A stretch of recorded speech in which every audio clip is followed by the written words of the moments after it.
Patay ang 50 anyos na lalaki matapos na bugbugin sa Mangaldan, Pangasinan. Nakaalerto Jasmine Gabriel Galban.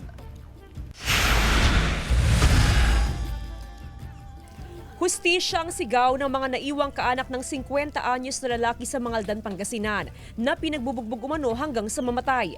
Malalaking bukol at sugat sa ulo ang tinamo ng biktima na nakilalang si Ricky Carino, residente ng Barangay Anolid. Kwento ng kaanak, lumabas ng bahay ang biktima mag-alas 2 ng madaling araw ng Martes. Bandang alas 6 ng umaga, nakita ang biktima sa tapat ng isang tindahan na wala ng buhay. Masakit po, siyempre biglaan. Parang hayop na pinatay. Siyempre biglaan sakit at sikaragabay na bigyan ng justisya. Blanco ang mga kaanak kung anong motibo sa pagpatay at kung sino ang nasa likod ng krimen.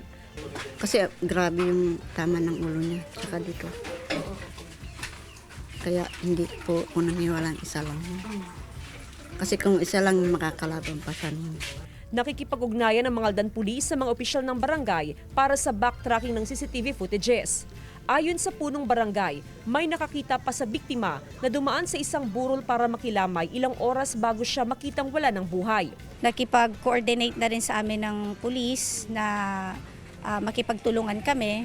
Magtatanong-tanong kung may nakakalam doon sa nangyari. Tuloy-tuloy ang investigasyon ng Mangaldan Police sa insidente.